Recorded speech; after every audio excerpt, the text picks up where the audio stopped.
Loh Mas, kenapa masuk? No? Maaf Pak, saya kelas Pak. Harusnya nggak di kelas ini, harusnya di sampingnya. Sal. Iya, Ca, benar banget. Eh,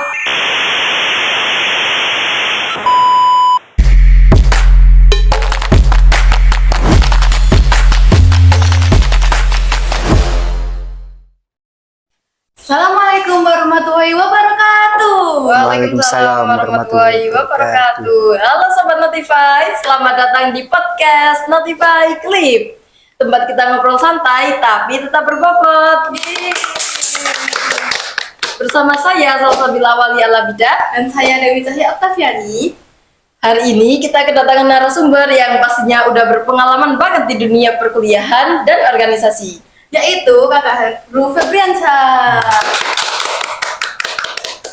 Beliau ini Ketua PCIPM Solokuro 2024-2026 loh. Nah, untuk lebih lengkapnya, Kak Heru bisa perkenalkan diri dulu. Baik, terima kasih atas waktunya. Jadi, perkenalkan nama saya Heru Febriansyah. Umur saya ini baru 21 tahun. Aslinya Desa Tagarejo, Kecamatan Solokuro, Kabupaten Lamongan. Nah, untuk organisasi, alhamdulillah saat ini diberi amanah menjadi ketua PCIPM Solokuro untuk periode 2024 sampai 2026. Nah, sedangkan kalau di kampus saat ini, alhamdulillah juga masih aktif di organisasi. Yang pertama ada di Himpunan Mahasiswa Akuntansi, itu di lingkup program studi. Terus yang kedua masih aktif di Ikatan Mahasiswa Muhammadiyah, tentunya di Fakultas FEB, dan juga yang terakhir adalah di Badan Eksekutif Mahasiswa di tingkatan Fakultas Ekonomi dan Bisnis. Wow, hebat banget ya. Wah, masih muda tapi berjiwa organisasi gitu ya. Iya. Nah, kita mulai dari yang ringan-ringan dulu nih pembahasannya. Waktu awal kuliah ini Kak Heru itu langsung terjun ke dunia organisasi atau sempat rehat dulu nih? Nah, untuk pada awalnya memang saya itu sudah punya niatan. Nanti ketika masuk di dalam bangku perkuliahan, nanti saya akan aktif di organisasi dan juga nanti di perkuliahannya. Nah, mengapa sih kok saya punya keinginan untuk aktif di organisasi? Yang pertama adalah untuk menambah jaringan relasi pertemanan kita. Karena saya percaya bahwa ketika kita punya teman banyak ya, nah itu yang membuat kita nanti dipermudahkan. Ya, contohnya ketika kita ada banyak tugas nih, kita bingung ini mau ngerjain sama siapa gitu. Nah, itulah manfaatnya banyak teman. Kita bisa sharing-sharing ke teman kita, barangkali bisa bantu, ini mau diapain dan sebagainya gitu. Oh, berarti luas banget ya ini. Jujur janggal.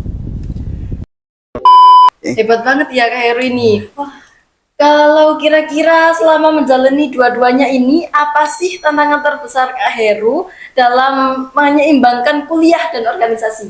Nah, tentunya dalam setiap perjalanan ini tidak mudah, seringkali juga ada berbagai masalah, tentunya itu. Nah, untuk masalahnya adalah ketika saya dihadapkan, nih, kan ikut banyak organisasi nih. Ya. Nah, ketika ada kegiatan yang istilahnya barengan, itu yang membuat saya bingung.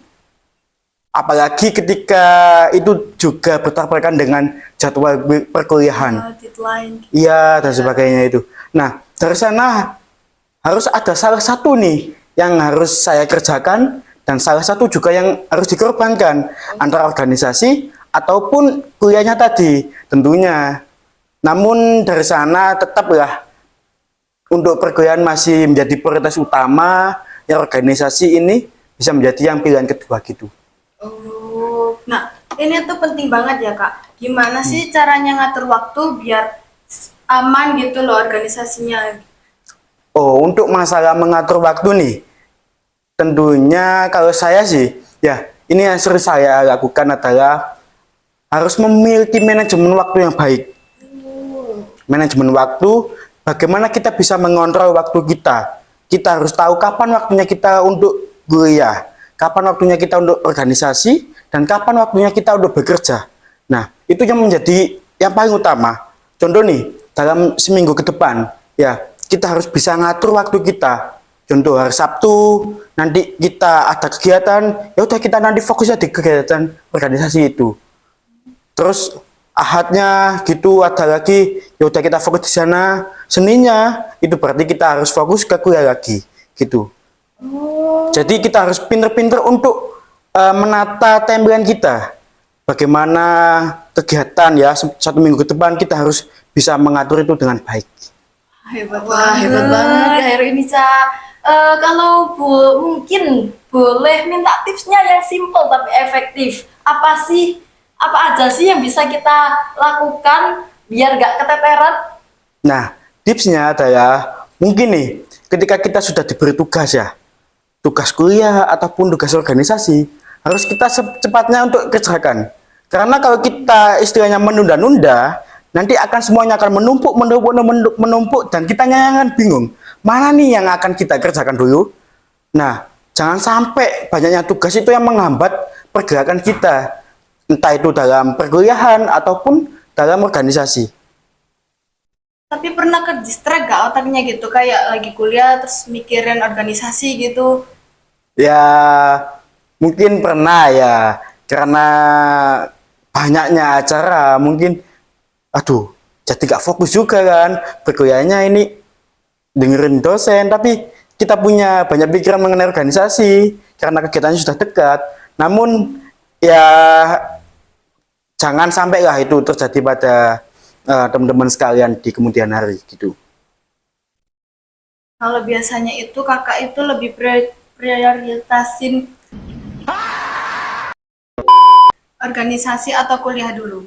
Nah, kalau masalah ini tentunya saya tetap memprioritaskan yang kuliah terlebih dahulu, ya. Meskipun kayak tadi contohnya ketika ada tabrakan antara waktu kuliah dan organisasi, ya. Kalaupun contohnya masuk kuliahnya masih siang dan acara organisasinya pagi, tentunya saya akan ikut organisasi terlebih dahulu, habis itu siangnya baru ikut perkuliahan. Pokoknya, ya kalau benar-benar pas ini waktunya samaan berbarengan dengan kuliah, tentunya saya akan memikirkan kuliahnya terlebih dahulu karena itu yang lebih utama. Kuliah tetap menjadi prioritas utama ya. Iya, benar sekali. Wah, jadi kayak gitu ya ternyata. Ya, hebat banget ya. Pernah gak sih Kak Heru ini merasa capek atau seringkali lemas saat memilih keduanya dan gimana cara mengatasinya biar gak capek, biar tetap semangat? Baik. Memang ya kita bisa dipungkiri capek ya. Ya, capek. Kita itu pernah merasakan, terus di titik jenuh itu mestinya pernah ya. Pernah kita alami semuanya. Nah, kalau saya itu kalau sudah berada di titik jenuh, saya pasti akan istirahat. Ya, istirahat penuh. HP ini nggak saya pegang lagi karena nggak pengen diganggu. Intinya kita istirahat Refreshing dulu. gitu, Kak. Iya, kita istirahat dulu. Nanti kalau semuanya sudah mulai tenang, kita kerjakan lagi. Kita istilahnya boleh kita istirahat, namun jangan lama-lama. Tetap kita harus berpikir bagaimana kedepannya. Nah, Kita, enjoy gitu. ya gitu. Tetap tidak meninggalkan kewajiban. Ya itu yang harus menjadi tujuan utama kita juga. Nah, dari pengalaman Kak Heru ini ada nggak sih cerita lucu banget atau nggak cerita yang nggak bisa terlupain gitu? Oh, untuk cerita lucu ada nih satu momen Ya, saat itu waktunya perkuliahan ya. Nah, sebelumnya kan masih ada agenda di organisasi. ya. Nah, karena jamnya sudah mepet, alhasil saya izin saat itu kan ada rapat organisasi, saya izin untuk masuk kelas kuliah. Nah, karena tergesa-gesa nih, saya jadi lupa mana kelas yang harusnya saya masukin. Alhasil saya masuk ke kelas, ya secara buru-buru, nggak taunya itu kelasnya orang lain gitu. Salah kelas ya. Iya, Kak? saya gimana? kelas. Terus ya mau gimana lagi? Sudah malu, ya udah hasil langsung pergi aja gitu. Nyari buka HP lagi, mana nih kelas yang betul ini. Jadinya aduh gagapan juga di sana. Wah, pasti itu momen yang tidak bisa terlupain gitu. Ya tidak bisa dilupain. Akuat juga tentunya sama karena sudah banyak teman-teman mahasiswa lain kan di dalam kelas. Jadi agak canggung juga. Habis itu ditanyain nggak, ngapain kok masuk kelas ini gitu. Ya ditanyain, "Loh Mas, kenapa masuk?" No. "Maaf Pak, saya kelas Pak." Harusnya nggak di kelas ini, harusnya di sampingnya gitu. Wah, jadi cerita yang sangat Banget gitu ya, Sal. ya. Lalu apa sih yang bikin Kak Heru ini tetap bertahan dan semangat ngejalanin dua hal ini, dua hal organisasi dan perkuliahan? Nah, yang masih membuat saya semangat sampai detik ini adalah orang-orang yang di sekitar saya tentunya. Yang pertama karena support dari orang tua, teman-teman terdekat kita juga selalu mensupport baik kepada saya. Wah, itu Jadi itu yang membuat saya termotivasi, masih semangat meskipun capek ya. Capek sekali itu mesti dirasain oleh semuanya. Tapi kan di satu sisi ada teman-teman nih yang selalu support aku. Jadinya aku masih tetap semangat menjalani dua-duanya gitu. Wah, hebat hebat banget ini, hebat ya, banget. Sal. Berarti lingkungan yang sehat itu penting banget ya, Kak? Nah, betul. Lingkungan yang sehat dapat mendukung kita.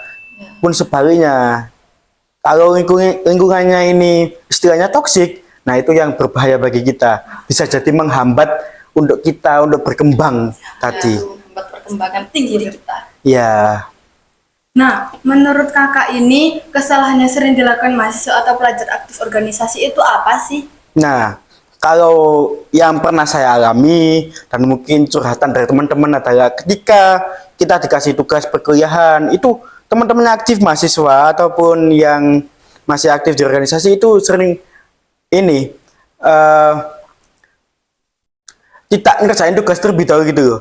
Istilahnya ditunda-tunda untuk ngerjain. Nah, itu kan yang tidak baik aslinya. Karena kalau ditunda-tunda nanti sampai Amin 1 dikumpulin. Kesal. Nah, itu tergesa-gesa dan juga membuat tambah bingung lagi itu. Pasti itu memberikan kesalahan yang fatal ya. Ya.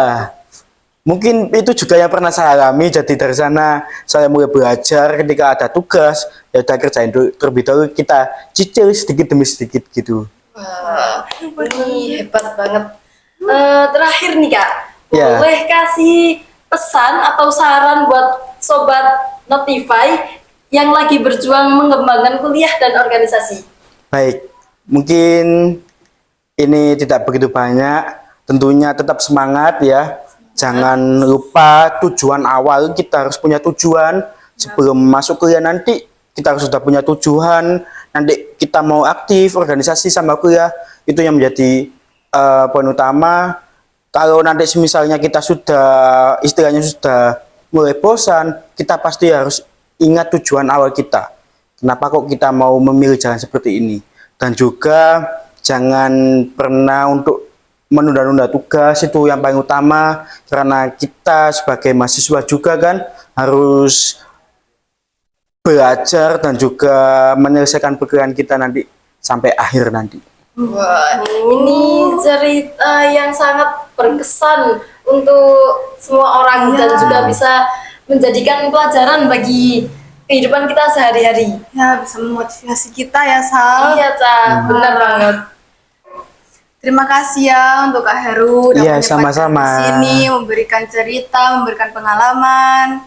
Sekian untuk episode kali ini. Jangan lupa like, share, dan subscribe. Sampai jumpa di episode berikutnya. Wassalamualaikum warahmatullahi wabarakatuh. Dadah. Dah. I just had to let you know you're